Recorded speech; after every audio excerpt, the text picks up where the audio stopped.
네, 시청자 여러분 안녕하세요. 투더 골드문 진행의 문다연입니다. 오랜 하락장 이후 횡보장을 거듭하고 있습니다. 지금 시점에서 많은 분들께서 좀 정신적으로도 힘들어하시고 수익률도 파란불을 많이 키워내고 있는 그런 장이 아닐까 싶은데요. 이런 장 속에서도 여러분들 투심 잃지 않으실 수 있도록 저희가 끝까지 책임지겠습니다. 여러분들 지켜드리기 위해서 오셨습니다. 코인 가드님 모셔볼게요. 어서 오세요. 네, 안녕하세요. 네, 안녕하십니까 여러분. 저 처음으로 인사드리겠습니다. 저는 코인 가드 전문가라고 하고요.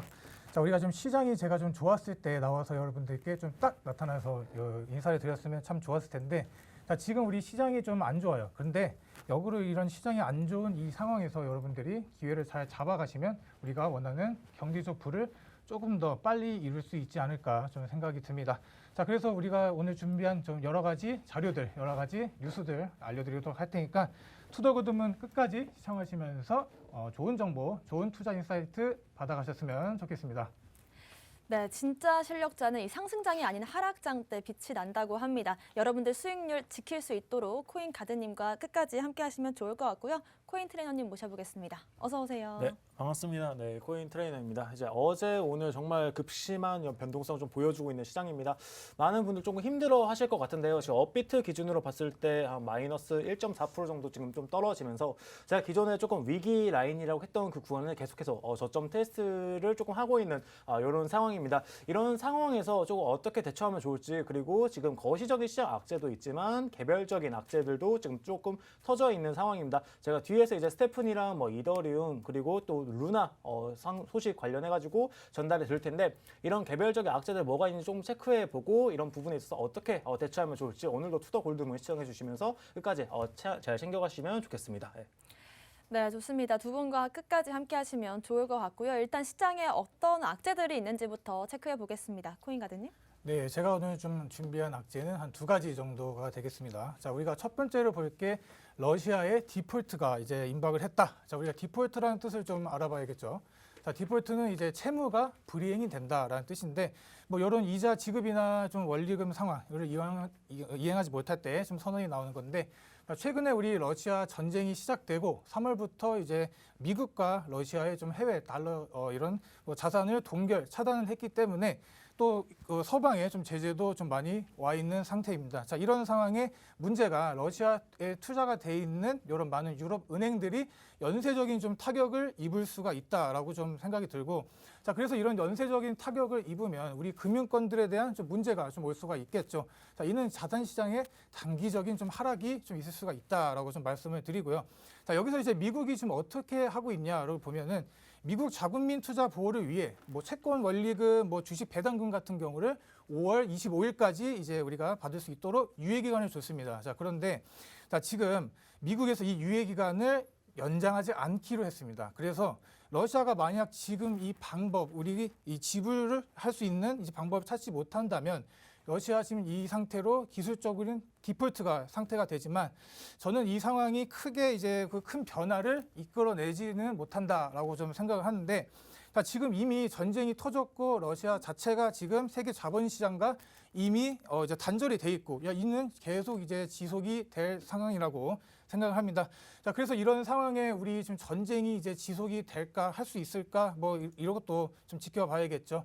자, 푸틴 대통령 현재 상태에서 봐도 지금 뭐 혈액암에 걸려서 다음 이제 뭐 후계자를 찾는다. 자, 이런 얘기도 있고, 러시아 국내 정서도 지금 현재 그렇게 좋은 편은 아니기 때문에, 자, 우리가 지금 궁지에 몰린 푸틴이 어떠한 카드를 좀 들고 올지 또 그것도 좀 우리가 알 수가 없죠. 자, 그래서 우리가 거시적인 상황이 우리들 갖고 있는 자산 시장에 좀 좋은 이제 상태로 가지는 않는 것 같다라는 걸 좀 첫 번째 좀 악재로 가져왔고, 자, 두 번째로 좀 가져온 악재는, 자, 영국의 우리 중앙은행 이제 베일리 총재라는 분이 계십니다. 자, 이분께서 아니 비트코인 내재 가치가 없다라고 이제 말씀을 하셨어요.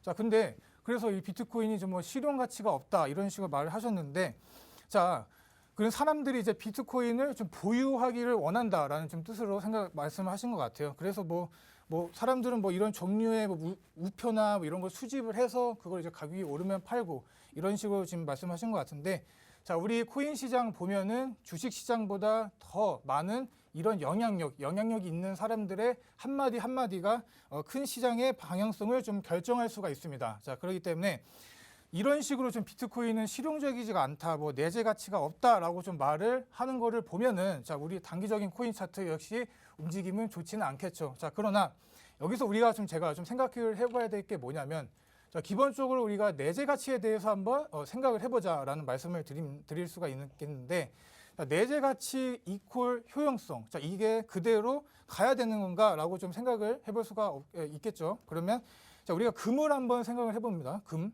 우리가 금이 최근에야 이제 뭐 반도체에도 들어가고 뭐 가공을 해서 뭐 귀금속으로도 쓰이고 좀 그런 상황이죠.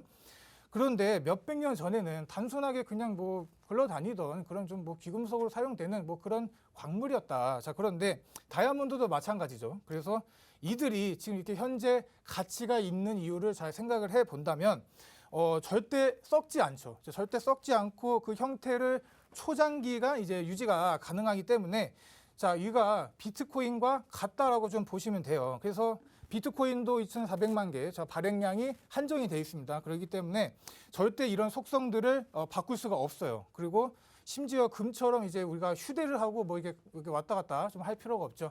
자, 최근에 우크라이나 전쟁이 터졌을 때 우리가 이제 우크라이나를 탈출하려던 이제 피난민들이 이제 중고차를 살 돈이 없는 거예요. 뭐 우크라이나 루블 뭐 화폐로 이제 지불을 할 수가 없으니까 비트코인으로 이제 지불해서 이제 우크라이나를 탈출을 할 수도 있었던 자, 그런 좀 좋은 선례도 있습니다. 그런 걸 보면은 우리가 이런 좀 비트코인의 내재 가치를 좀 본다면 여러 좀 제도권에 있는 힘 있는 사람들의 이전 비트코인을 좀 깎아내리는 좀 경우가 많은데 자, 우리가 이 가치가 지금 아직 다 반영되지 않은 거의 초기 단계에 있다고 보시면 되고 자, 우리가 이런 안 좋은 뉴스들을 하나 둘씩 찾아봐서 그 내면에 있는 그 이야기를 좀 풀어서 해석을 해보면 자, 이렇듯 이제 비트코인 앞으로 나가는데 거의 좀 성장통을 겪고 있다라고 좀 말씀드릴 수 있겠습니다.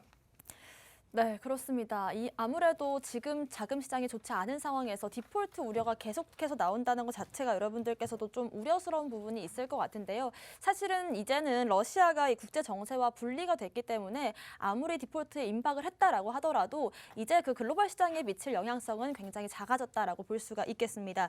그리고 계속해서 지금 시장이 좋지가 않다 보니까 비트코인의 가치를 부정하는 그런 언급들이 나오고 있습니다. 하지만 지금 계속해서 비트코인 실용성을 실제 사례로서 증명해 나가고 있기 때문에 여러분들께서 이런 뉴스에 일희일비하실 필요 없다라는 말씀 다시 한번 강조드리겠습니다. 코인 트레이너님의 악재도 바로 살펴볼게요. 네, 제가 준비한 이제 악재는 이제 코인가드님이 거시적인 부분 이제 뭐 러시아 디폴트 이런 부분을 좀 짚어주셨는데 저는 약간 좀 미시적으로 이제 스태픈부터 좀 얘기를 해볼까 합니다. 아무래도 어제 시장 보신 분들이 많이 놀라셨을 거예요. 스태픈이 이제 업비트에 4,000원 정도에 이제 상장이 되었는데 이제 오늘 지금 현재 가격 실시간으로 지금 1,085원 정도 가격을 유지 중입니다. 이제 고점 대비 4분의 1 정도 이렇게 된 건데 요게 이제 5월 1일 정도 상장이 됐었는데 업비트에 이게 지금 약 한 달이 안 됐죠. 지금 오늘이 27일이니까. 27일 만에 거의 한 4분의 1 토막이 난 이런 문제로 발생했습니다. 근데 이게 지금 비트코인 하락으로 인해서 같이 좀 알트가 빠지는 건가, 도미넌스가 올라가기 때문에 알트가 빠지는 건가라고 생각하기에는 개별적인 악재가 있죠. 최근에 이제 테라 루나가 이 스타트 지점에 불을 지피는 이런 현상이 발생했었죠. 이 현상이 발생하면서 정말 이제 이 기초적인 이 알고리즘형 알트코인 거기에 대해서 이제 가치적인 부분에 대해서 많은 분들이 조금 의구심을 가집니다.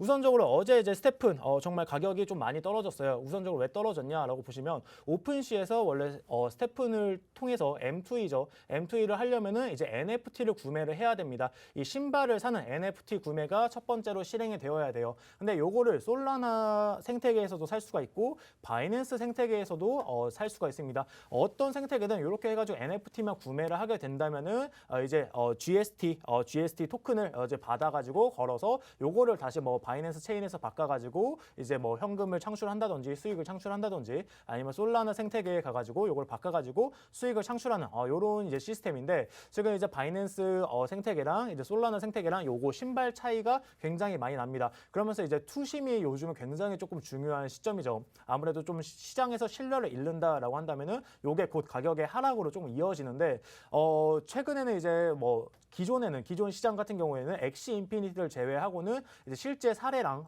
이제 코인이랑 같이 이제 가는 경우가 거의 없었죠. 근데 이제 엑시 인피니티가 그 첫 번째 사례 가시적인 성과를 조금 보여주면서 정말 좋은 결과물을 이루어냈는데 그 가시적인 성과를 지금 잘 보여주지 못하기 때문에 그게 지금 그대로 차트에 반영이 돼서 엑시 인피니티 지금 차트가 많이 좋지 않은 이런 상황인데 마찬가지로 스테픈 같은 경우는 가시적인 성과를 굉장히 많이 보여줬습니다. NFT를 구매를 해가지고 요걸 신고 걸으면 1시간에 1분당 뭐 2토큰, 2달러 정도 이제 벌 수 있는 요 정도의 수익 구조를 뭐 가져왔는데 근데 이 신발 가격이 조금 비쌉니다. 이제 솔라나로 구매했을 때 하나로 약 150만 원에서 비쌀 때는 250만 원까지 이제 올라갔는데 어제 가격을 봤을 때 어제 이제 월 15 솔라나 정도 15 솔라나에서 어제 조금 투심이 죽고 신뢰가 깨졌을 때 시장이 깨지면서 GMT 가격이 내려갔을 때 12 솔라나까지 갔고요. 어제 이제 새벽에 제가 봤습니다. 어제 새벽에 이제 오늘 새벽이겠죠. 오늘 새벽에 봤을 때 오픈시에서 약 6달러 정도까지 굉장히 고점 대비 반토막이 난 NFT 신발 거래가 되고 있다는 그런 이슈를 제가 지금 포착을 했는데 이런 부분이 있어가지고 지금 왜 요게 가격 차이가 발생을 하냐라고 했을 때 바이낸스 BSC 이제 체인이라고 하죠. 바이낸스 생태계랑 이제 솔라나 생태계에 있어가지고 지금 솔라나 생태계를 안 챙기고 있다. GMT에서 솔라나 생태계를 안 챙기고 있다라는 이슈가 터지면서 이 체인 간의 수익 공유가 조금 불가능한 이런 모습을 가지고 있습니다. 그렇기 때문에 같은 코인을 갖다 판다고 하더라도 바이낸스 코인 생태계에서 더 비싼 가격에 팔 수 있기 때문에 그럼 그쪽으로 당연히 투자자분들이 많이 몰려가겠죠. 이런 부분에 있어가지고 솔라나 생태계가 조금 무너지면서 요게 지금 가격 차이로 가격 하락으로 좀 이어지는 이런 모습이 좀 나와줬습니다. 한마디로 쉽게 설명하면은 이제 여러 가지 두 가지 블록 생태계가 있는데 한쪽과 다른 한쪽에 이제 가격 차이 괴리감이 발생을 하면서 한쪽에 조금 폭락이 하면서 이게 이제 투자 시장에서 불신을 일으키면서 요게 신뢰도 하락으로 GMT 가격이 그대로 반영이 된 모습이고요. 어제 이제 가격 대비해서 30% 정도가 빠졌고 오늘도 지금 현재 한 10% 정도가 좀 빠지고 있습니다. BTC가 이제 빠진다고 하고 도미넌스가 올라감에도 불구하고 조금 큰 폭으로 시장의 신뢰를 잃어서 이렇게 빠지고 있는 부분인데 여기에 이제 더불어서 또 한 가지 악재가 또 터졌죠. 스테픈에 이제 중국에서 사용자들한테 GPS를 IP 서비스를 중단시킨다고 합니다. 중국 같은 경우는 뭐 아시다시피 구글 페이스북, 유튜브 이런 게 좀 허용이 안 되는 그런 국가예요. 왜냐하면 우리가 여러분들 구글 쓰실 때 구글에서는 우리 정보를 많이 수집을 합니다. 개인정보 이제 처리 동의를 받아가지고 여러분들의 뭐 데이터들 다 수집을 해서 이걸 빅데이터로 많이 사용해요. 뭐 구글 맵을 쓰신다고 하시던지 아니면 우리가 정말 스마트폰에 아마 그거 많이들 느껴보셨을 거예요. 내가 그냥 오늘 수박이 먹고 싶네 라고 하고 조금 뒤에 스마트폰을 켰는데 거기서 갑자기 수박 광고가 막 뜬다든지 도대체 어떤 알고리즘으로 뜨는 거지 했는데 구글 같은 경우는 이런 음성 정보도 최근에 수집을 해가지고 많이 논란을 가져온 이런 이슈가 있었죠. 근데 스테픈 같이 이런 이제 코인에서 GPS 정보를 수집을 한다. 그것도 중국의 GPS 정보를 수집을 한다. 중국 입장에서는 정말 달갑지 않은 소식입니다. 중국은 또 공산주의 국가이고 자기네들 안에서 바운더리 이제 차이니스 웰이죠. 그 벽을 딱 쌓고 있기 때문에 이런 부분에 있어서 스테픈을 퇴출시키려는 노력을 하고 있어요. 근데 중국 시장에서 스테픈을 쓰는 사용자가 한 6만 명 이상인데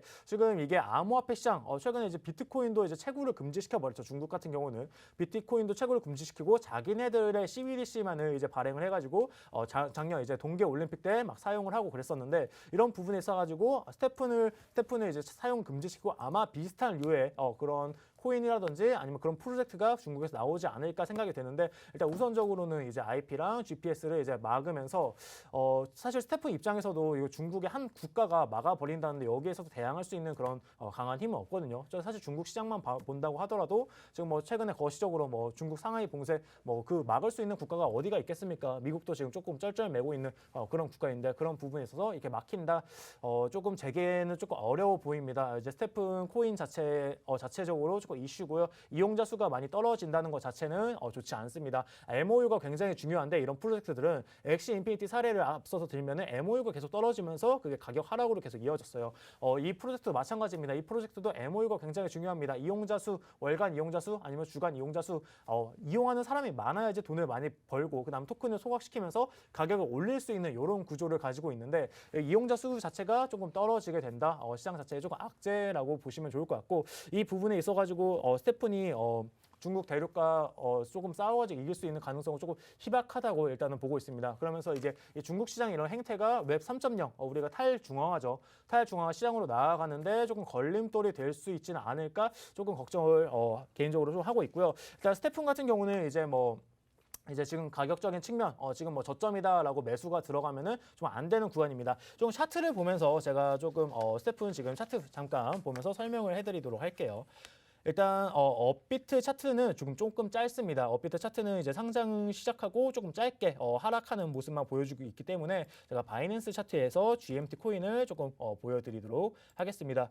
USDT로 봤을 때 바이낸스 차트도 근데 굉장히 짧습니다. 지금 상장을 하고 크게 올라갔죠. 이제 NFT 판매를 하고 정말 좋은 그런 모습을 보여주면서 혁신이다. 걸으면서 돈을 번다니 혁신이다라고 하면서 올라갔는데 지금 이제 떨어진 구간이 약 0.8달러 정도 됩니다. 기존에 조금 횡보를 했던 구간에서 겨우 조금 멈춰 있는 상태예요. 근데 아마 지금 많은 분들이 걱정하시겠지만 지금 요런 차트들 여기서 지지를 받는다라고 조금 보기 힘듭니다. 왜냐? 최근에 루나 테라 사태를 봤을 때 지지를 받아야 될 구간에 있어가지고 만약에 이런 가시적인 성과를 보여주는 코인 자체 프로젝트 자체가 망해버린다라고 한다면 이 코인의 가치는 거의 영원에 수렴하게 됩니다. 그렇기 때문에 지금이 저점이다. 지금 여기 지지를 잡아주고 있지 않느냐. 여기 뭐 손절가 여기로 잡아가지고 0.46달러 손절가 잡아서 난 저점이다라고 한번 매집을 저점이다라고 해서 한번 매수가 들어가 보겠다라고 했을 때 저는 개인적으로 정말 반대를 합니다. 이렇게 개별 프로젝트의 악재랑 같이 동반되는 이런 차트의 모습을 보여줄 때는 웬만하면 접근하지 마시고 다른 코인 위주로 조금 접근하시는 게 좋을 것 같고 제가 이제 두 번째로 가져온 건 이제 루나 소식입니다. 루나 최근에 이제 루나 2.0이 지금 에어드랍을 시작을 했습니다. 제가 이제 봤을 때 루나가 우리나라 거래소에서 다 퇴출을 당하고 있어요. 이제 고팍스에서 5월 16일 날 상폐가 됐고요. 업비트 20일 날 상폐됐고요. 오늘입니다. 오늘 빗썸에서 이제 상폐가 되면서 어제 보니까 뭐 상장 빔을 쏘고 막 그러고 있더라고요. 근데 그런 부분에서 지갑이 열리게 된다. 지금 루나의 가격은 0.1 얼마?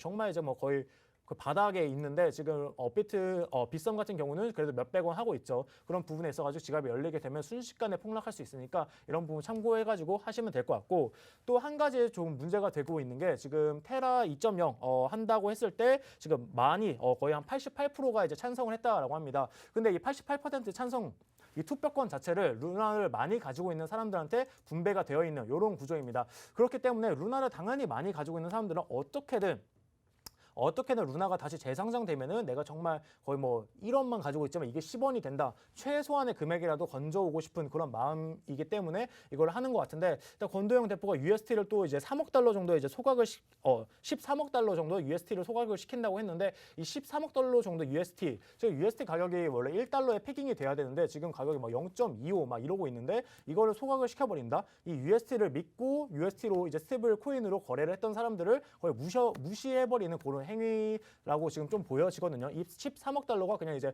공중으로 분해가 되는 정말 이제 그 UST 보호자들은 이제 투자자분들은 전혀 보호해주지 않고 루나를 조금 가지고 있는 사람들한테 뭐 에어드랍으로 뭐 요거 보상을 한다라고 하는데 그런 UST로 이제 코인을 구매했던 그 사람들은 도대체 어떻게 뭘로 보상할 건지에 대한 그런 좀 대책도 필요하고 지금 계속해서 지금 어디에 있는지 일단은 근거지가 확실치 않습니다.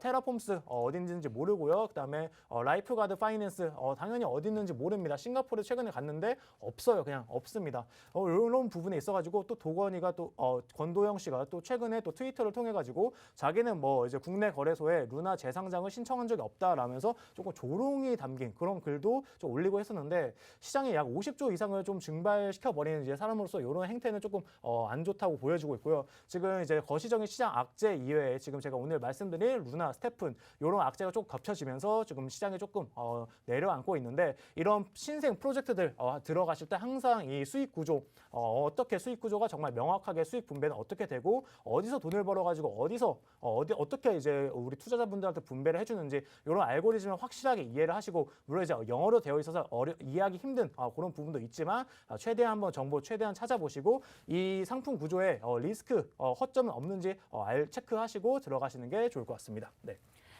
네, 어제 하루 동안 스태프니 30% 넘는 하락세가 나오면서 많은 분들께서 투매에 들어가신 것 같은데요. 일단은 중국에서 GPS와 이제 IP 서비스를 중단한다라는 이슈가 나왔습니다. 이 영향이 어디까지 갈지는 앞으로 좀 두고 봐야 될 것 같은데요. 특히나 이 P2E처럼 앞으로 이 M2E가 살아나려면 MOU를 많이 맺고 투자처를 확대해 나가는 것만이 살 길이다라는 말씀 주셨습니다. 그리고 또 루나가 이제 오늘과 어제 이제 상장 폐지가 됐습니다. 어제 빗썸에서는 상패 빔을 크게 쏘고 또 다시금 그 빔을 반납하면서 마감을 지었는데요. 앞으로 또 에어드롭 지원 서비스가 있다라고 하는데 이 부분에서 앞으로 투자자들을 어떻게 보호할 수 있을지는 두고 봐야 될 것 같습니다. 특히나 이 고수익을 보장하면서 투자자들을 현혹시키는 그런 프로젝트가 있다라고 한다면 그 수익 모델이 어떻게 되는지 꼭 알아보시는 게 좋을 것 같고, 만약에 이게 영어로 돼 있어서 힘들다라고 하시는 분들은 투더 골드문 끝까지 함께 하시면서 체크해 보시면 좋을 것 같습니다. 오늘의 호재도 바로 살펴볼게요. 코인 가드님. 네, 제가 오늘 좀 가져온 호재는 또 두 가지가 정도 되겠는데, 제가 오늘 좀 러시아 얘기를 좀 많이 하는 것 같아요. 러시아 법원에서 암호화폐를 지불 수단으로 좀 인정을 했다, 이제 판결이 나오는 사건입니다. 근데 그래서 자, 우리 러시아인 2명이 최근에 이제 100만 달러에 달하는 이제 암호화폐를 가지고 좀 사기를 치는 좀 이런 사건이 있었는데, 자, 정부 기관을 요원을 사칭을 해서 이제 피해자를 좀 협박을 해서 이런 암호화폐를 좀 갈취한 사건이라고 좀 보시면 되는데, 자, 앞서 법원 1심에서 어떤 판결이 나왔냐. 자, 암호화폐는 지불 수단이 아니기 때문에 뭐 소유권을 가질 수가 없고, 그렇기 때문에 범죄 대상으로 인정을 할 수가 없다. 자, 이런 식으로 지금 피고의 협박과 공갈 혐의만 이제 죄로 인정을 이제 판결이 나왔었는데, 자, 이제 피해자들 상당히 이제 열받겠죠. 그래서 그 열받은 피해자들이 뭐 검찰에 뭐 항소를 했고, 또 항소 법원에서 이제 판단이 나온 게 암호화폐가 지불 수단으로 인정이 된다라는 좀 이런 식으로 이제 판단이 나왔습니다. 그렇기 때문에 암호화폐가 이번 판결로 인해서 앞으로 이제 러시아라는 나라에서 어떠한 기준으로 이제 취합이 될까라는 좀 선례로 좀 말씀을 드릴 수가 있겠고, 자, 불과 3달 전에 뭐 이름도 깁니다. 뭐 러시아 산업기업가 연맹의 뭐 알렉산드로 회장이 뭐 탈중앙화 디지털 화폐를 지불수단으로 전혀 사용하지 않을 것이다라고 이렇게 말을 했는데, 자, 불과 3달 전이에요. 불과 3달 전이고 3달 전이 이제 지나감으로써 이렇게 완전히 지금 바뀌는 대조적인 좀 모습을 보여주고 있다라는 걸 좀 말씀드리고 싶고, 자, 이렇게 지금 비트코인을 법정화폐로 점점 이제 채택을 하는 이제 나라들이 더 많아지면서 달러의 패권들은 좀 무너질 것이고, 이에 비트코인의 입지가 점점 늘고 있다라는 걸 좀 말씀드리고 싶습니다. 자, 암호화폐 지금 뭐 가상자산 서비스는 이미 대중화가 돼 있는 상태입니다. 그런데 아직도 우리 뭐 폰지 사기라고 하고 뭐 암호화폐는 다 뭐 도박이다, 이렇게 투자를 하지 마라라고 하신 분들이 좀 많아지는 것 같은데, 요즘 뭐 가격 때문에 그런 상황이 좀 일어나고 있죠. 자, 그래도 우리 암호화폐 입지가 점점 늘어나고 있다라는 걸 좀 말씀드리고, 자, 두 번째는 이제 우리 암호화폐에서 가장 큰 투자 회사인 그리스케일의 이제 최고 경영자가 가상화폐가 지금 투자를 하기에 적격이다라고 좀 발언했죠.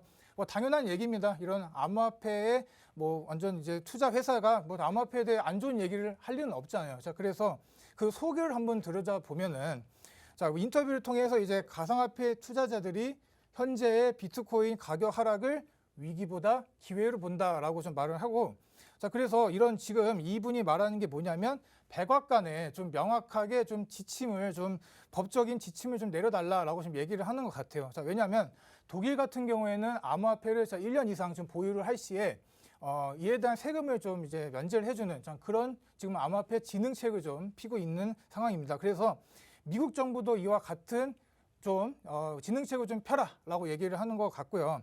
자, 암호화폐는 우리 주식과는 좀 다르게 재무제표 좀 페이퍼가 없죠. 그렇기 때문에 뭐 이 회사가 뭐 얼마를 버는지, 뭐 단기 순이익이 얼마인지, PER, PER 이런 거를 볼 수 있는 자료가 사실 그렇게 많지는 않습니다. 그렇기 때문에 우리 투자자들 어떻게 보면 지금 힘든 시간에 초기 단계에 있는 이 시장에서 바이더딥 암호화폐 시장을 좀 믿는 사람들이 점점 이렇게 늘어난다는 게 어떻게 보면은 우리 시장의 좀 유동성을 좀 불러일으키면서 우리 암호화폐 시장을 좀 부흥을 하지 않을까 좀 생각이 듭니다. 네, 두 가지 호재를 짚어주셨습니다. 러시아 법원에서 이제는 암호화폐를 지불산으로 인정하는 판결을 결국에는 내렸고요. 그리고 또 그레이스케일의 CEO도 지금 암호화폐 시장 투자를 하는 게 위기가 아니라 기회다. 지금이 오히려 저점 매수를 할 수 있는 기회다라고 말을 했는데 여기에 대해서 많은 분들께서 좀 공감하는 그런 듯한 이슈가 나왔습니다. 바로 또 코인 트레이너님의 호재로 넘어가 볼게요. 네, 이제 제가 준비한 호재는 이제 어제 이제 연준 부의장이죠. 레이널 브레이드가 이제 CBDC 관련해 가지고 얘기를 했습니다. 제가 앞서서 이제 스태픈 같은 이제 이 프로젝트들 정말 이제 좀 취약한 부분들 잘 체크를 하셔라라고 했는데 사실 이게 근데 암호화폐 시장뿐만 아니라 금융 시장에서도 굉장히 좀 취약한 구조를 가진 상품들이 많습니다. 많은데 이런 게 왜 잘 안 터지냐? 가끔 터지기도 하죠. 뭐 옵티머스 사태라든지 뭐 그런 사태들로 이제 터지기도 하는데 이게 왜 잘 안 터지냐라고 한다면은 SEC나 이제 금감원 이런 데서 방어를 잘 해줍니다. 만약에 이 취약점을 보고 만약에 뭐 숏 베팅이 들어간다던가 이제 거대 자금이 가지고 있는 그런 회사의 헤지 펀드 이런 데서 공격에 들어갔을 시에 잘 막아줍니다. 중간에서 야 너네 하지 마, 그렇게 하지 마, 안 했으면 좋겠어라고 제재를 합니다. 금감원이나 뭐 SEC 이런 데서 하지 마, 안 했으면 좋겠어라고 얘기를 하는데도 힘이 있는 이유는 만약에 정말 이제 거기서 제재가 들어가고 그 이후에 말을 안 들었을 시에 이제 조금 다가오는 그 권력적인 그런 부분에 조금 제재가 좀 두렵기 때문에 이런 부분에 있어서 좀 말을 잘 듣고 이제 헤지 펀드들도 그래 알겠습니다라고 얘기를 하고 좋게 공격하지 않고 그런 시스템이 취약한 그런 상품들 같은 경우에는 자체적으로 이제 조금 수정을 하고 만약 공격에 들어간다라고 하더라도 이제 다시 이제 그 자금을 회수해가지고 돌려주는 식으로 좀 이렇게 좋게 넘어가는 경우가 굉장히 많습니다. 아무래도 규제안 안에 잘 들어와 있는 그런 시장이라서 이제 주식 유가증권 시장은 그런 시장이라서 이렇게 잘 보호를 받고 있는데 지금 스테이블 코인 관련해 가지고 어제 얘기를 했어요. 아무래도 정말 이제 50조를 날려버린 거는 정말 전 세계적으로도 어마어마한 그런 규모이기 때문에 거기에 있어서 레이널 브레이드 연방준비제도 이제 부의장입니다. 연준 의장 제외하고 부의장이 얘기를 했는데 지금 현금이랑 우리 디지털 가상화폐랑 디지털 가상화폐가 아니라 이제 디지털 화폐랑 같이 공존하지 않냐? 요거랑 비슷하게 스테이블 코인이랑 CBDC랑도 같이 공존하는 이런 시장을 만들어주겠다. 사실 보면은 지금 우리가 종이로 받는 이제 현금 그리고 이제 사실 우리가 뭐 급여라든지 누구한테 이체를 한다든지 뭐 할 때 이제 보통 거의 다 이제 요즘에 카드 많이 쓰지 현금으로 이제 뭐 이렇게 주거나 하지는 웬만하지 않잖아요. 그런 거랑 비슷하게 이 시장 앞으로도 이제 진화할 거고 대신 이제 여기 CBDC를 개발하겠다라는 거는 이제 미국 시장 미국의 이 시장에 대해서 달러 패권을 놓지 않겠다. 지금 시장이 굉장히 힘든데도 달러가 정말 강세죠. 달러 인덱스가 굉장히 높이 올라가면서 사실 미국인들은 그렇게 많이까지 힘들지 않습니다. 왜냐하면 타 자산 대비 이 달러의 가치가 높기 때문에 좀 저렴한 가격에 살 수 있거든요. 다만 이제 뭐 수출하거나 이럴 때 조금 문제가 되지만 이런 부분에서 가격 경쟁력을 갖는데 이 달러 패권을 놓지 않겠다. 지금 미국의 부채율이 어마어마합니다. 그럼에도 불구하고 계속해서 채권을 찍어내고 있어요. 찍어낼 수 있는 거는 모든 국가에서 달러를 믿고 정말 이제 달러는 안 망하겠구나. 저렇게 빚이 많아도 뭐 찍어서 주면 되니까 요런 달러 강세, 달러 패권 때문에 미국 시장은 미국에서는 정말 이 달러 패권을 놓지 않으려고 하고 있는데 이런 부분에 있어서 CBDC를 이렇게 개발하겠다라는 것 자체가 이 암호화폐 시장에서도 달러 패권을 놓지 않겠다라는 식의 조금 강한 의지를 보여줬고요. 규제 안으로 넣겠다는 것 자체가 이제 앞으로도 조금 좋게 개발을 같이 해나가겠다라는 걸 보여주는 거니까 너무 스테이블 코인 관련해가지고 테더가 망하는 게 아니냐 너무 걱정하지 않으셔도 좋을 것 같습니다. 예, 그러면서 이제 암호화폐 겨울 막바지에 이런 이슈가 많이 나오고 있는데 차트 보면서 간단하게 설명을 해드리도록 하겠습니다. 예, 지금 시장이 굉장히 많이 힘듭니다. 많이 힘든 건 맞아요. 근데 이제 거의 다 온 그런 모습입니다. 바이낸스 일봉 차트고요. 일단 우선적으로 도미넌스 먼저 좀 체크하고 가도록 하겠습니다. 기존 이 흰색 선이 이제 도미넌스인데 지금 보시면은 46.8%까지 찍고 지금 46.5% 정도 되고 있어요. 기존에 우리가 힘들었던 시장이 여기 구간입니다. 이 구간 제가 이제 노란색으로 박스를 쳐주는 이 구간인데 이 구간 때 도미넌스가 41%에서 42%입니다. 전체 암호화폐 가산 시장 중에 비트코인이 41% 정도인데 지금 이제 개별적인 이제 알트코인들의 악재가 나오면서 지금 조금 많이 올라가고 있고요. 어제는 또 이더리움도 조금 악재가 나오면서 도미넌스가 더 많이 올라가서 46% 정도 이제 올라가면서 시장이 조금 빠지는 조금 안 안 좋은 이런 모습이 보여주고 있는데 일단 도미넌스는 너무 걱정하실 필요가 없는 게 지금 알트들 빠지는 거는 도미가 내려오게 된다라고 한다면 알트코인들의 다시 수급 많이 불어주니까 이 부분은 걱정하지 않으셔도 될 것 같고 우선 중요한 건 비트코인 가격입니다. 지금 보시면은 1시간 봉으로 봤을 때 계속 접점 테스트 제가 이제 엊그제 이제 팍스TV에 나와서 그려놓은 이제 박스권 이제 차트인데 그대로 남아 있는데 보시면은 이 이후에 여기 바닥 라인이죠. 28K, 28.7K 이 밑으로 계속 테스트가 있었습니다. 어제 같은 경우는 28K를 이제 테스트가 있었고 반등을 해주는 모습을 보여줬는데 지금 다시 한번 바닥 저점 테스트를 지금 조금 진행하고 있는 부분입니다. 근데 큰 틀에서 봤을 때 제가 이제 ABC 패턴으로 여기서부터 ABC로 이렇게 빠질 수 있다라고 했을 때 지금 4파 여기서 하락을 시작하고 1, 2, 3, 4파 지금 진행 중이고 4파 이제 엔딩 다이고널 지금 모습이 나오고 여기서 밑에 뚫고 내려간다라고 한다면은 지금 박스권 모습인데 박스권 하단 라인 뚫고 내려가면은 이제 5파가 조금 완성되는 그런 모습이 나와주니까 5파 완성 이후에는 이제 다시 한번 크게 상승하는 길밖에 없습니다. 지금 요것도 이렇게 되고 있고 그다음 나스닥도 지금 강하게 3바텀, 락바텀이라고 하죠. 락바텀이 지금 지지 중인데 요게 지금 거시적인 시장 이슈로 조금 무너지면은 나스닥도 마찬가지로 4파가 완성되고 4파 이후에는 다시 한번 크게 올라가는 것만 남아 있으니까 이런 부분에 있어서 지금 조금 눌리는 거는 크게 가기 위한 조금 발판이다 정도 생각하시고 가시면 좋을 것 같습니다. 네. 네. 미 연준의 2인자라고 할 수 있죠. 부의장이 이제 CBDC에 대해서 긍정적인 입장을 발표를 했습니다. 앞으로는 이 CBDC가 스테이블 코인과 함께 갈 수 있고 지금의 야무화폐 혼란세가 CBDC가 어떻게 보면 또 하나의 해답이 될 수 있다라는 발언을 한 거고요. 어쨌든 지금 이렇게 하락장과 행보장이 길어지다 보니까 많은 분들께서 대체 이런 장이 언제 끝나나 많이 좀 걱정하실 것 같습니다. 차트상으로 그 부분을 짚어주신 것 같은데요. 28.7K 부근이 굉장한 이 중요한 라인으로 보이는데 어제 같은 경우에도 이 부분을 확실하게 지지하는 모습 보여줬습니다. 특히나 나스닥 같은 상황을 같이 본다고 하더라도 지금 여러 번의 바닥을 만든 이후에 또 한 번 반등할 수 있는 그런 여력이 차트상으로 보이는 것 같습니다. 오늘의 이슈들 확인해봤고요. 저희는 잠시 뒤에 코인콕으로 돌아오겠습니다.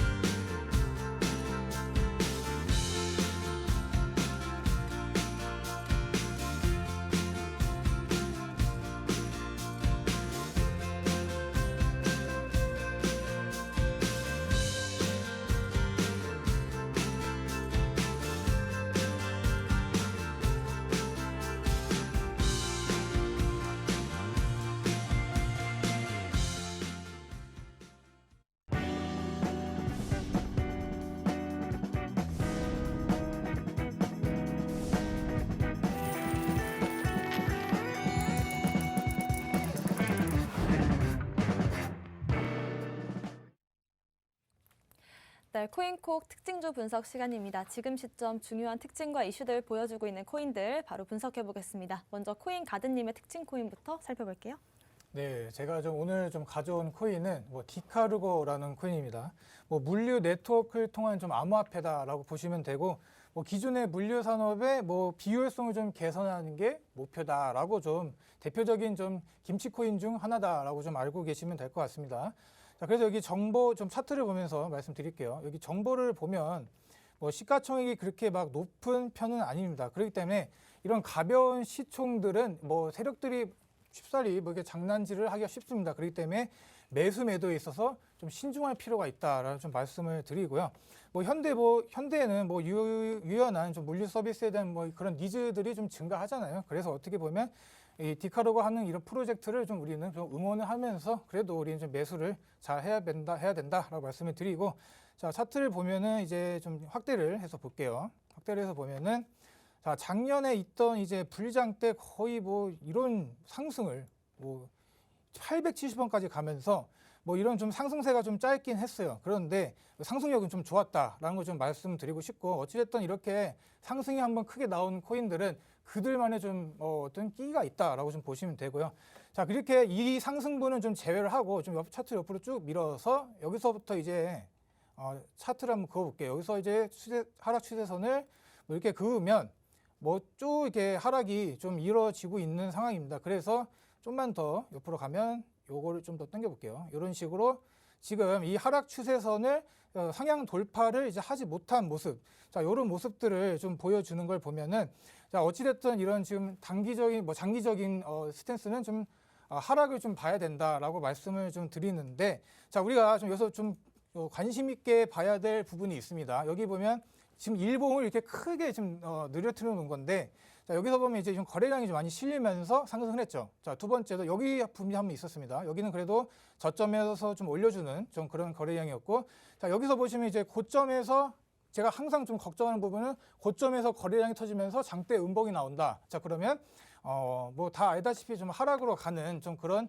제스처가 많이 나옵니다. 자 근데 최근에 한번 쭉 가보면 최근에 이 지금 저점인 상태에서 의미 있는 좀 거래량이 나온 모습을 보여줍니다. 그래서 여기서 이제 좀 매수를 좀 해봐도 되겠다. 뭐 디카로거 알고 있습니다. 지금 다 물려 계신 분들도 있을 텐데 자, 만약 내가 지금 뭐 지금 단기적인 비트의 횡보장에 우리가 알트들 뭐 순환 펌핑으로 이제 왔다리 좀 급상승하는 코인들이 좀 잘 잡으시게 되면은 이제 수익이 나는 좀 경우가 있기 때문에 자 오늘 좀 말씀드릴 거는 이렇게 지금 최근에 거래량 실리면서 쭉 뽑아 올렸다 그대로 이렇게 지금 윗꼬리 달고 내려온 상황입니다. 근데 쭉 내려왔다 다시 또 올리려고 했으나 어찌됐든 여기서 보면 윗꼬리가 또 달렸다. 그래서 어찌됐든 이 부분에서 산 사람들 뭐 대부분 다 익절을 하고 나갔을 거 아니면 손절을 하고 또 이렇게 좀 어느 정도 올려주니까 좀 손절한 그런 사람들도 계실 것 같아요. 그래서 지금 매수 이게 지금 특징 코인이죠. 뭐 공략 코인이 아니기 때문에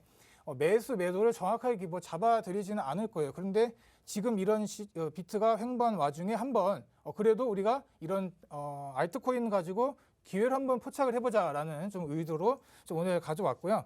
자 그래서 지금 여기 지금 제가 하단에 이제 지지선을 그어놨는데 이 부분 58원 선을 만약에 뚫고 내려가지 않으면 괜찮습니다. 지금 가지고 가도 되고 자 이런 코인들은 좀 상승할 때 거래량이 쭉 실리면서 한 번에 오르는 그런 경향이 있기 때문에 만약에 제가 여기 그어놓은 79원 선을 이렇게 돌파 매수하면서 안착을 하는 경우에는 우리가 여기서 돌파 매수를 한번 해보는 것도 나쁘지 않을 거다라고 좀 볼 수가 있겠죠. 지금 뭐 MACD도 보시면 이 부분에서 좀 골든 크로스가 나온 상태이고 뭐 볼린저 밴드도 이렇게 좀 이렇게 가까워져 가는 걸 모습을 보면은 우리가 볼린저 밴드가 이렇게 차트를 안으로 몰아 넣으려는 좀 그런 습성이 있죠. 그래서 모이면서 이런 힘을 압축을 해가면서 한번 좀 펌핑이 나오지 않을까라고 해서 좀 가져온 코인입니다. 네, 좋습니다. 요 며칠 동안 이제 이 한국산 코인들, 일명 김치 코인이라고도 말씀을 하는데 많이 펌핑 장세를 보이고 있습니다. 그런 부분에서 디카르고도 한번 주목할 만한 흐름을 보이고 있는 것 같고요. 지금 시점에서 며칠 전에 또 급등이 나왔었기 때문에 공략하고 싶으신 분들 참고하시면 좋을 것 같습니다. 코인 트레이너님의 특징 코인도 바로 살펴볼게요. 네, 제가 준비한 특징 코인 이제 이더리움입니다. 이더리움 이제 POW에서 POS 전환이 좀 얼마 남지 않았다라고 했는데 어젯밤 하락은 사실 이더리움발 하락이라고 봐도 나쁘지 않습니다. 이제 어떤 문제가 생겼냐라고 한다면은 이더리움 이제 2.0 비콘 체인저에서 리오그가 발생을 했습니다. 리오그가 도대체 뭐냐라고 하는데 이제 이더리움 같은 이제 블록체인들은 이제 블록을 하나씩 이제 생성을 하면서 이 블록을 이렇게 차근차근 이렇게 쌓아 나가는 이런 구조로 이제 저장을 합니다. 근데 이 블록이 한 개만 생성이 되어야 되는데 이게 동시에 7개 정도가 조금 생성이 되는 문제가 나왔습니다. 그러면서 이게 지금 공격 때문인지 네트워크 공격 때문인지 아니면 네트워크 시스템 문제인지 이런 부분에 있어가지고 뭐야 이더리움 이렇게 잘한다. 비탈릭 부테릭이 이렇게 찬양했던 이더리움에 이렇게 문제가 생겼다. 이더리움이 이렇게 뭐 테스트를 하는데 문제가 생기면 도대체 다른 알트코인들 진짜 얼마나 많은 문제를 가지고 있는 거야? 라는 조금 시장 심리가 조금 지배를 하면서 어제 조금 시장이 빠졌고요. 이더리움 같은 경우는 근데 여기에 있어가지고 지금 이더리움 코어 개발자분이 여기 보안 문제나 근본적인 결함 같은 게 아니라 그런 심각한 문제가 아니라 지금 여기에 뭐 특정 제한자한테 우선권을 부여하는 아무래도 노드를 많이 가지고 있는 이런 특정 이제 제한자한테 우선권을 보유하는 이제 프로포저 부스트 포크 이런 부분에 있어가지고 조금 원인이 발생을 한 것 같다라고 얘기를 해줬습니다. 기존에 우리가 걱정했던 보안성의 문제, 뭐 네트워크가 공격을 당해서 요런 부분에 있어가지고 지금 뭐 블록이 여러 개 생성된다든지 이런 부분이 아니라 이제 조금 테스트 과정에서 이런 원인이 발생을 했고요. 여기에 관해서 이제 리오그 원인이 밝혀진다라고 한다면은 이제 사후 분석 리포트도 이제 제출한다고 하니까 사후 분석 리포트가 나오면 제가 한 번 더 언급 드리도록 할게요. 근데 너무 걱정하실 필요가 없는 게 지금 아직 적용이 된 게 아닙니다. 만약에 진짜 이제 완벽한 이더리움 POS입니다라고 이제 출시를 했는데 여기서 만약에 시스템적인 문제가 생겼다라고 한다면 정말 악재인데 자, 아직까지 계속해서 테스트 중이에요. 정말 보수적으로 비탈린 부텔이 계속 테스트를 진행을 하고 있고 최근에 업비트 이제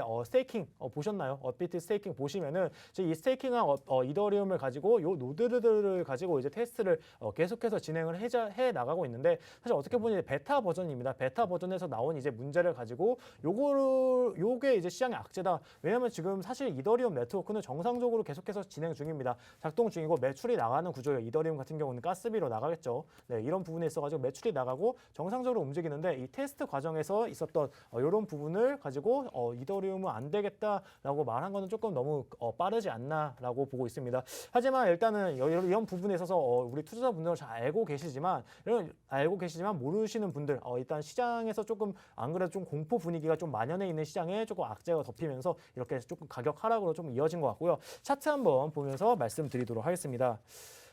아까 제가 이제 BTC 얘기를 하면서 BTC 같은 경우는 아직까지 전저점을 갱신하지 않았습니다. 근데 이제 일봉상 이더리움 차트를 조금 봤을 때 이더리움 같은 경우는 지금 전저점을 조금 갱신한 이런 모습입니다. 여기 밑꼬리 달고 있었을 때가 여기 페닉셀 부분이죠. 페닉셀 부분이 그때 BTC가 조금 큰 폭으로 떨어질 때 이더리움 도미넌스가 높았기 때문에 이런 식으로 조금 떨어졌는데 그 이후에 여기 구간 지지를 잘 해줬습니다. 1913달러 정도, 1900달러 이상에서 좀 지지를 해줬는데 지금 어떻게 보면은 조금 떨어져가지고 지금 밑꼬리를 달고 있는 구간까지 조금 떨어졌어요. 단기적으로 좀 이 악재 부분에 있어서 리포트도 좀 제출을 하고 이런 부분에서 시장에 조금 신뢰도를 다시 얻는 게 조금 우선이 아닐까. 비탈린 부텔릭이 너무 이제 호언 장담을 많이 해놓고 난 상태에서 조금 발생된 일이라 조금 시장에서도 조금 민감하게 받아들인 것 같고 사실 이더리움은 사실 근데 지금 네트워크가 돌아가는 이런 측면에서는 문제가 없으니까 우리 투자분들 너무 걱정하지 마시고 만약에 위에 홀더 분들이라고 하신다면은 우선 조금 가지고 계시고 여기 밑에서 조금 물타기로 조금씩 줄어가는 것도 전 나쁘지 않다라고 보고 있습니다. 네. 네, 어제 아무래도 이더리움이 떨어지면서 전반적인 알트코인들까지 타격을 받은 걸로 보이는데요. 아무래도 올 한 해 동안 이더리움 2.0이 가장 큰 호재로 작용을 할 것이다라고 기대를 했던 부분들이 있기 때문에 사실 POS로의 전환이 잘 이루어지지 않을까라고 당연히 생각했던 게 사실일 것 같습니다. 하지만 이런 부분들에서 약간의 악재가 나오면서 가격적인 하락까지 나온 것 같은데요. 아무래도 이더리움 보유하고 계신 분들 많으실 것 같습니다. 매매 전략 참고하시면 좋을 것 같습니다. 오늘의 공략 코인들 바로 살펴보겠습니다. 코인가드님. 네, 제가 오늘 좀 가져온 공략 코인은 이더리움 클래식이 되겠습니다. 자, 이더리움 클래식 차트 보면서 바로 설명드릴게요. 자, 우리가 여기 이 부분에서 엄청난 우리가 또 상승력이 있었죠. 그리고 이더리움 클래식 총 3번의 좀 급격한 상승력이 있었는데 자, 물론 요즘 차트를 보면 이제 상승력이 점점점 작아지기는 해요. 자, 그래도 괜찮다.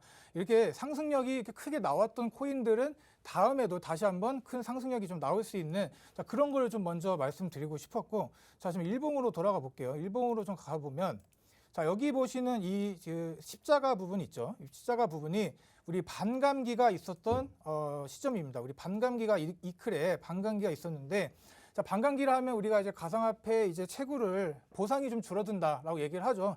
수요 공급 법칙에 따라서 채굴과 보상이 좀 줄어들게 되고 이런 이슈로 인해 가격이 좀 급등했던 부분이 여기 보시면 이 부분입니다. 자, 여기 부분에 한번 선반영을 받아서 좀 급등을 했다고 생각이 들어요.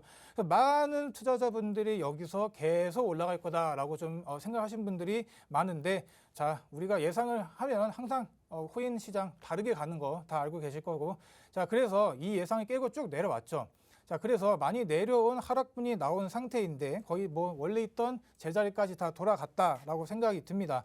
자, 그래서 그래도 걱정할 필요가 없습니다. 우리 지금 이더리움 클래식 그레이스케일의 포트폴리오의 굳건히 그 입지를 지키는 중이기도 하고 자, 그리고 최근에 이제 이더리움 이제 자체에서 이제 POW 이제 작업 증명 방식에서 이제 POS로 좀 바뀌면서 자, 이제 이런 이클로 이제 이더리움에 좀 채굴자들이 옮겨 좀 갈 수 있는 좀 그런 상황이 또 발생하기도 하죠. 이런 상황이 발생하면 이더리움 클래식의 해시레이트는 올라갈 거고, 자, 그럼으로써 가격 상승이 또 발생이 할 거고, 자, 가격 상승이 발생하면 또 우리 채산성이 또 증가를 하겠죠. 자, 이런 식으로 이더리움과 이더리움 클래식 두 개 다 지금 호재를 좀 갖고 있다라고 좀 말씀을 드리는데, 자, 여기서 이제 또 가격 전략을 좀 드려야겠죠. 자, 지금 최근에 어제 있었던 좀 비트코인의 좀 하락세로 인해 좀 많이 걱정을 하시는 분들이 많을 것 같은데, 자, 여기를 지금 이렇게 좀 보면은, 자, 여기 지금 이렇게 쭉 올라갔고, 자, 이번에는 4시간 봉을 한번 볼게요. 4시간 봉을 한번 보면은 이렇게 고점에서 좀씩 내려가면서 이제 좁혀가는 좀 방법을 좀 아셔야 됩니다. 자, 그래서 4시간 봉을 한번 보면은 또 역시 거래량, 제가 좀 제일 좋아하는 거래량이 좀 실리면서 좀 상승했다가 N자 팩터로 쭉 다시 올라가주는 모습을 좀 보여주고 있어요. 그래서 이렇게 어쨌든 좀 저점을 올리고 있는 상태이고, 그래서 모습이 좀 좋아 보인다. 자, 만약에 내가 세력이다라고 생각을 해보면, 자, 우리 이런 세력들은 1년 6개월, 1년 이상 이제 매집을 하는 거를 좀 숨겨야 돼요. 왜냐하면 뭐 개인 투자자분들 다 이런 거를 알게 되면 너나 나나 다 매수를 해서 수익을 내고, 세력들은 어떻게 뭐 방법이 없죠. 그래서 우리가 상승장이 와서 본격적으로 이제 시세를 숨겨야 될 그런 시점이 온다 그러면 얘네들은 거래량을 이렇게 착 말라가게 만듭니다. 그러다가 이제 상승장이 좀 온다, 뭐 반등의 좀 기미가 보인다 그러면 거래량이 빵빵빵 터뜨리면서 이제 내가 왔다, 이제 너희들도 준비해라, 이런 식으로 좀 하는 좀 그런 경향이 있는데, 자, 다시 한번 일봉으로 돌아볼게요. 일봉으로 돌아가서, 자, 여기 보면 지금 제가 이제 가격 제시를 좀 해놨어요. 최근에 뭐 이더리움 올라갔다 다시 내려오는 모습이긴 해요. 근데 지금 제가 여기서 이 부분에서 사람들이 많이 물어봐서 제가 가격 제시를 해드렸던 부분이 29,000원쯤 오면 한번 사볼만 하다라고 이제 말씀을 드렸는데, 지금 뭐 29,000원 다시 되돌아왔죠. 그래서 어제 같은 경우에 좀 많이 내려갔었어요. 그 지지선을 좀 깨고 내려가서 제가 생각한 것보다 조금 더 많이 내려오긴 했는데, 그래도 다시 다 올려주는 모습, 이런 걸 보면은, 자, 지금 만약에 매수를 한다라는 시점을 보면은, 자, 여기 제가 좀 가격 제시를 해놓은 게, 자, 아래로는 좀 손절가를 좀 13%를 잡았어요. 왜냐하면 손절 이렇게 막 쉽게 할 뭐 코인은 아니다라고 생각이 들고, 뭐 우리 이런 김치 코인 이런 거 아니잖아요. 그리고 보면은 이제 우리가 상승장으로 이제 가면 우리가 엄청난 좀 상승세가 올 수도 있는 이런 끼 있는 코인이기 때문에, 자, 위로 6만 원 선에 매도가를 좀 걸어 두시고, 자, 중간에 있는 이 4만 1,000원 선은 뭐냐라고 하실 수가 있는데, 자, 이 부분에 상당히 많은, 제가 뒤로 이렇게 쭉 가볼게요. 쭉 가보면 이렇게 저항 지지가 있습니다. 그렇기 때문에 이런 거를 좀 잘 하시면 되겠습니다. 가격 전략 하신 거 잘 투자해 보시면 감사하겠습니다. 네, 바로 이어서 코인 트레이너님의 공략 코인도 살펴볼게요. 네, 제가 준비한 이제 코인은 이제 알파쿼크입니다. 네, 알파쿼크 이제 차트 보면서 말씀드리도록 하겠습니다. 네, 우선 차트 보시면 항상 정보부터 체크해야겠죠. 정보 보시면은 알파쿼크 오랜만에 조금 시총 작은 걸로 가져와 봤습니다. 한 600억 정도 되네요. 600억 정도 돼가지고 조금 이제 가벼운 그런 종목인데, 지금 보시면은 오늘 이제 거래 전일 대비 마이너스 8% 정도 좀 찍고 있는 그런 코인입니다. 일단 우선적으로 말씀드리고 싶은 게, 지금 장세에서는 지금 제가 오늘 추천주로 가져왔지만 정말 조심해서 한번 접근하시는 게 좋을 것 같습니다. 지금 장세 BTC 먼저 보시면은 지금 29K인데 29K에서 만약에 28K로 떨어진다. 지금 알파쿼크 지금 굉장히 좀 눌림목 구간에서 들어가셔도 28K로 떨어지면은 어느 정도 좀 손절을 하시고 나가시는 게 좀 좋을 것 같아요. 그럼 일단 알파쿼크 보시면은 지금 조금 좋은 그런 패턴의 흐름이 나와줬습니다. 정말 제가 좋아하는 패턴인데, 이 구간이죠. 지금 딱 지지를 받아주는 구간이 아담과 이브 패턴이라고 합니다. 이렇게 여기 V자 그리고 여기 U자, 그리고 이후에 상승하는 이런 구간들, 이 구간에서 잡으면은 가장 좋아요. 이 구간에서 잡으면 가장 좋습니다. 근데 보시면 밑꼬리 달고 쭉 빠지고, 그다음에 오늘 음봉이 떠 있는 상태인데, 지금 보시면 거래량 거의 없는 그런 음봉이 떠줬기 때문에 이런 부분 너무 쫄지 말고 접근하셔도 될 것 같고, 그럼 지금 이런 상태에서 내가 어떻게 접근하냐? 밑꼬리가 지금 달고 올라가고 있어요. 이 구간에서 지금 지지를 받아주고 있다는 겁니다. 그럼 손절가 라인부터 먼저 잡으면은 2,200원 정도 손절가 라인 타이트하게 잡고 가겠습니다. 지금 밑꼬리 달고 올라가 준 부분, 이 라인 이하는 이제 좀 깨지 않겠다라는 부분, 여기 손절가 잡고요. 그 다음에 현 구간에서 좀 매수해 봄직이 좀 좋아 보입니다. 그러면은 익절은 어디서 하면 좋을까요? 라고 물어보시면, 오늘 음봉이 스타트한 라인 한 2,500원 구간에서 1차적으로 익절하시고, 2차적으로는 여기 윗꼬리 단 구간 한 2,900원까지 조금 보시고 가면 좋을 것 같아요. 그러면서 이제 또 좋은 게 지금 이렇게 이 아담과 이브 패턴 잡고 올라가지고 있는데, RSI가 쭉 올라가 준다. 어떻게 보면 W자 패턴에 여기 잡아주는데, 이렇게 올라가면 정말 좋은 패턴이니까 이런 거 잘 참고하셔서 매매 전략 세워보시면 좋겠습니다. 네. 네, 좋습니다. 이렇게 두 분의 공략 코인까지 빠르게 살펴봤고요. 오늘 저희가 준비한 소식은 여기까지입니다. 다만 이제 저희가 또 이 횡보장이 길어지다 보니까 이렇게 손 놓고만 있을 수는 없다라고 생각하시는 분들이 계실 것 같습니다. 그런 분들을 위해서 잠시 뒤 오후 1시 반부터 무료 방송 진행할 예정인데요. 저희가 같이 하실 수 있는 방법 상세하게 알려드릴게요. 먼저 컴퓨터로 함께하고 싶으신 분들은 팍스경제TV 홈페이지에 들어오시면 좌측 하단에 투더 골드문 배너가 있습니다. 배너를 클릭하시면 바로 전문가님들의 실시간 무료 방송을 함께 하실 수가 있고요.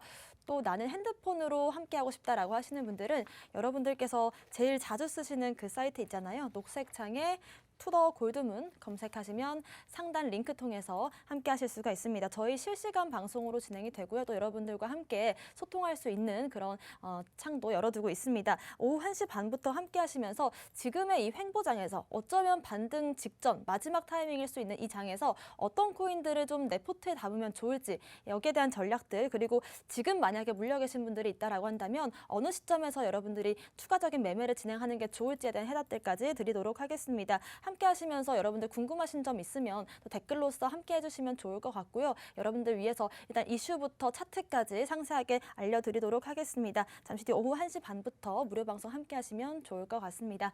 오늘 저희가 준비한 소식은 여기까지입니다. 또 본 방송에서 제공하는 정보는 투자 판단의 참고 자료일 뿐이며 특정 자산 가치의 상승과 하락을 보장하지 않는다는 점 유의하시길 바라겠습니다.